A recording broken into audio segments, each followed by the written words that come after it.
kukurutin nyo lang. Pagkakurot nyo, may makukuha kayo sa gitna na mas matamis pa na oh my gosh! Ito na!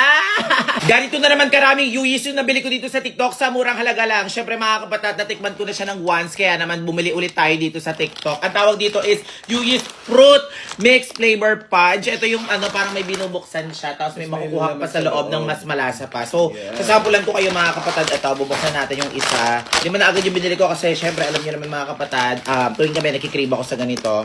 Iyan. Uy. Eto na! Ayan na siya.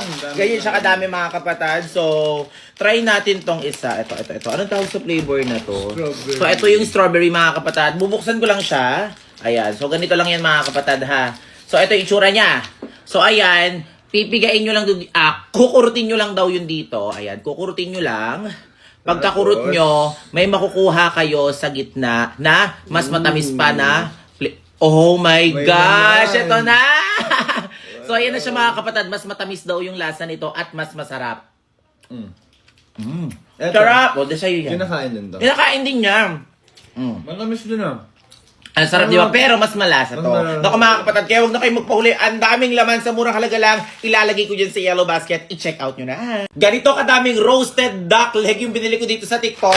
Kasi ang mura niya lang. Naku mga kapatid, eto yung roasted duck leg natin na nagtitrending ngayon dito sa TikTok. At syempre, ready to eat na to mga kapatid. Pero syempre, masarap to kung mainit-init. At nag-ready na tayo dyan mga kapatid. Pagpasensyahan nyo yan, hindi ako makapagsalita masyado kasi nga, alam nyo naman, kakagawa lang ng nose. So yan mga kapatid, ito po ay microwave ko po siya. Kung meron po kayo microwave sa bahay, nako pwede rin mga kapatid. Pero, yung iba po kasi ang ginagawa dito is, binubuhusan lang po siya ng mainit na tubig. Halimbawa, mainit na tubig, ilagay nyo sa mangkok, ilagay nyo lang siya ng gano'n. Siguro 1 to 2 minutes, okay na siya, pwede din siyang kainin para mas masarap kainin pag mainit po siya. So, tikman na natin mga kapatid. Pero natikman ko na to isang beses, kaya umorder na ako ng madami. Kasi nga syempre, nasarapan din ako. At nasarapan din yung mga kasama namin dito sa bahay. Oh. Sino mauna? Ako, ikaw? Ikaw muna. Okay, sige.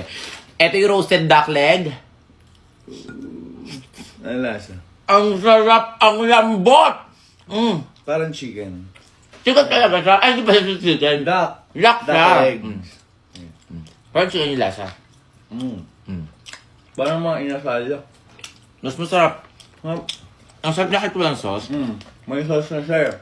Ang sarap mga kapatid. Naku mga kapatid, ang sarap nito kahit hindi mo siya anuhan, sausaw sa toyo, sa ketchup, or kahit na ano. Kasi mga kapatid, meron na kasi siya talagang timpla. Diba? Kaya kung gusto nyo rin ng ganito mga kapatid, sa murang halaga lang, ilalagay ko dyan sa yellow basket, i-check out nyo na. Umiyak yung kapatid ko dahil nilait-lait ng isang babae yung bahay ng jowa niya. So mga kapatid, yung jowa niya po is walang iba kundi si Saidi. So yung mga kapatid, yung nang lait po sa kanya ay ito. So ito mga kapatid, nilait niya po yung bahay po ni Saidi. Sinasabi na masikip daw yung bahay nila Saidi, hindi daw maganda yung bahay nila Saidi. Even yung buhay po ng pamilya ni Saidi is nilait-lait po ni Susiyay. Ito mga kapatid, ang munting bahay po nila Saidi na kung saan nagsasama-sama po sila magkakapatid at mga anak, mga nanay at tatay po nila. So si Susiyay po ang daming sinabi about dito. Sinabi ko nga po sa kanya na hindi ko ikakat yung vlog na yan para malaman mo kung mali ka. So hinamon pa po ako na, sige, ipakita mo. Wala naman daw siyang masamang sinasabi. Kaya yung kapatid ko po na sa Ilinyay ay naging emotional po talaga dahil sa ginagawa po ni Susiyay na hindi po nahihiya sa harap ng nanay ni Saidi, sa harap po ng mga kapatid ni Saidi, mga panglalait niya doon sa bahay. Ang daming pinagsasabi talagang sobrang sakit talaga mga kapatid. Tinry naman namin pigilan pero yun nga mga kapatid, tuloy pa rin siya. Naku, sa tingin nyo mga kapatid, tama ba yung ginawa ni Susiyay? Pumunta kayo sa account niya, sabihin nyo sa kanya yon na mali yung ginawa niya. Ito lang naman, yung itim na sabon na natutulungang makapagpalighten ang mga balat natin. Ito lang naman yung niacinamide whitening soap na meron lang naman 10 times whitening effect sa ating balat. Naku mga kapatid, kung problema nyo po yung makulimlim na batok, siko, tuhod, or kahit na anong parte ng katawan nyo na meron kayong problema na gusto nyo mag-lighten, naku mga kapatid, ito ang ating niacinamide whitening soap. Alam nyo mga kapatid, maraming repeat buyers to at maraming sold to dito sa TikTok kasi nga mga kapatid, may nagpatunayan. Siyempre, pagka maraming repeat buyers, ibig sabihin nun, maganda ang naging resulta sa kanila. At sa murang halaga lang mga kapatid, makakabili kayo nito. Kaya mag-iingat kayo sa mga fake na kumakalat nito mga kapatid. Alam naman natin, pagka maraming fake, maraming gumagaya. Kaya kung gusto nyo rin ng ganito mga kapatid, mabula, mabango, hindi mahapdi sa balat, pwede sa mukha, pati sa katawan, ilalagay ko dyan sa yellow basket, i-check out nyo na. alam mo kung desperado ka na talagang matanggal yung peklat mo mga kapatid, ito po yung peklat soap na meron lang naman salicylic acid plus retinol. Kuya Yuki, di ba po matapang po yun? Pag pinagsama, matapang lang po yun mga kapatid kapag binababad po sa ating mga balat or hindi po washable. Since washable po itong peklat soap natin mga kapatid, naku, matutulungan niya pong makapagpalighten ang ating mga balat at yung mga peklat po natin. Paano naman po yung mga matatagal na panahon, Kuya Yuki, na mga peklat matatanggal po ba? Alam niyo mga kapatid, hindi ko po maipapromise sa inyo na matatanggal po yung matagal na peklat or yung mga malalalim na peklat. Pero, matutulungan niya pong makapagpalighten ang ating mga peklat. Pero kung bago lang po yung mga peklat niyo mga kapatid, na swak po sa inyo to, pwede po sa inyo to as long as consistent po ang paggamit po nito. At the same time, long-lasting fragrance. Ibig sabihin, para ka na rin talaga nagpabango once na gumamit ka nito. Ito ang pinakagusto talaga ng mga Pilipino mga kapatid, na natutulungan niyang nakapagpalighten ang ating skin. Syempre, hindi lang yung peklat natin. Kaya kung gusto niyo rin ng ganito mga kapatid, para maalis na yung mga peklat niyo, lalo na yung mga bago, swak na swak to sa mga bagong peklat natin, yung mga pinagbakatan ng mga acne, basta kahit anong peklat yan mga kapatid, consistent dapat ang paggamit. Ilalagay ko yan sa yellow basket sa murang halaga lang. Check out nyo na. Kung problema nyo yung mga acne nyo sa likod mga kapatid na matagal na panahon na 5, 6, 7 ko. Kung problema nyo yung mga tagyawat nyo sa likod mga kapatid na matagal na panahon na parami ng parami, hindi talaga natatagal na mga kapatid. Parehas po tayo ng problema, parehas din po kayo ng problema ng partner ko. Alam nyo mga kapatid, kung makikita nyo lang talaga yung likod ko, since ako na kasi nagsasalita, hindi ko na ipapakita. Ano kasi kami, lahi talaga namin yung, di ko alam kung lahi ba talaga yun na nakukuha yung maraming tagyawat sa likod or madumi lang talaga ako sa katawan.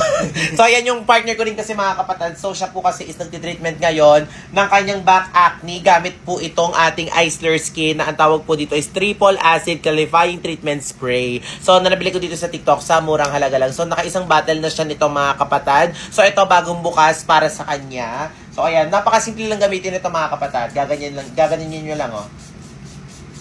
Ganyan lang mga kapatid, din patutuyuan nyo lang. At syempre mga kapatid, dapat consistent ng paggamit ito. Kailangan po, ang paggamit po nito is morning at night. Syempre mga kapatid, after natin maligo sa umaga, maglagay na tayo. Tapos bago tayo matulog, maglagay na rin tayo mga kapatid bago tayo matulog. Diba? Natutulungan niya lang naman mga kapatid na malesan or matanggal ang ating mga back acne. Kasi alam nyo ang nakakatuwa dito mga kapatid. Dahil meron lang naman po siyang salicylic acid, niacinamide, ceramide, NP, at panthenol. Alam naman natin mga kapatid, yung mga ingredients na nabanggit dito mga kapatid is natutulungan niya talaga na malesan ang ating mga tagyawat. Kaya kung gusto nyo rin ng ganito mga kapatid, sa murang halaga lang, ilalagay ko dyan sa yellow basket.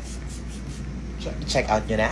Kahit putulin ko to sa harapan nyo mga kapatid, hindi po ito peke. Sobrang dami kumakalat na peke ng niacinamide dito sa TikTok. Kasi alam naman natin mga kapatid, pagka may mga peke, ibig sabihin ginagaya po nila ang pagiging epektibo ng isang produkto. Di ba masyadong malalim yung Tagalog? Pero yun na nga mga kapatid, 1 million sold lang naman to mahigit dito sa TikTok. Ibig sabihin marami pong repeat buyers. Kung problema nyo po yung mga makukulimlim nyo na batok, siko-tuhod, or kahit anong party na katawan nyo na merong dark spot mga kapatid, na matutulungan po tayo ng niacinamide whitening soap na meron lang naman 10 times whitening effect sa ating balat. So ayan mga kapatid, subok na po ito. Marami pong repeat buyers nito. Mabula, mabango, at hindi po mahapdi sa balat at the same time matipid. Bakit matipid? Kasi mga kapatid, makikitaan nyo po siya agad ng resulta sa ating balat as long as consistent po ang paggamit nyo. Nako, damihan nyo na to mga kapatid. Hanggat may stock pa tayo, ilalagay ko yan sa yellow basket. I-check out nyo na. In my head, I don't know what to think. He never said, pulled out a ring and said, maybe Juliet, you never had to be alone. I love you, and that's all I really Nagsasalsa!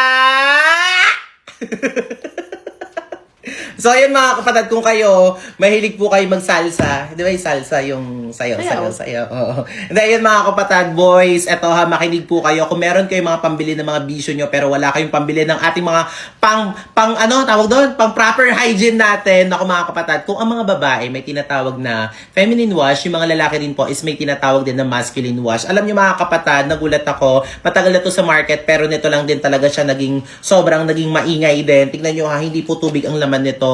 Meron lang naman tong cooling effect na pwede nyo rin siyang gamitin as your body wash. Mabango, mabula, at hindi po mahapdi sa balat kahit na meron siyang cooling effect. Yung iba kasing may cooling effect, maano siya.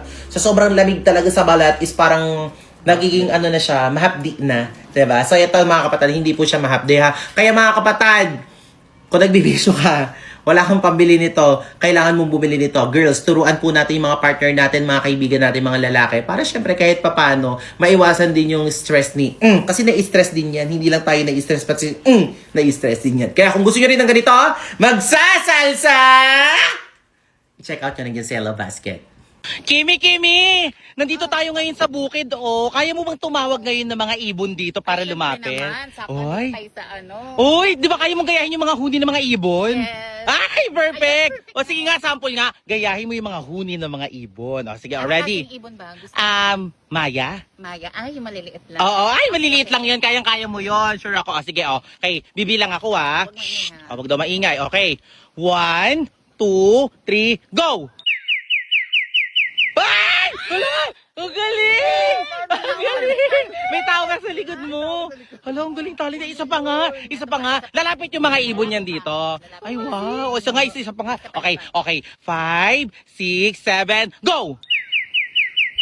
Ay!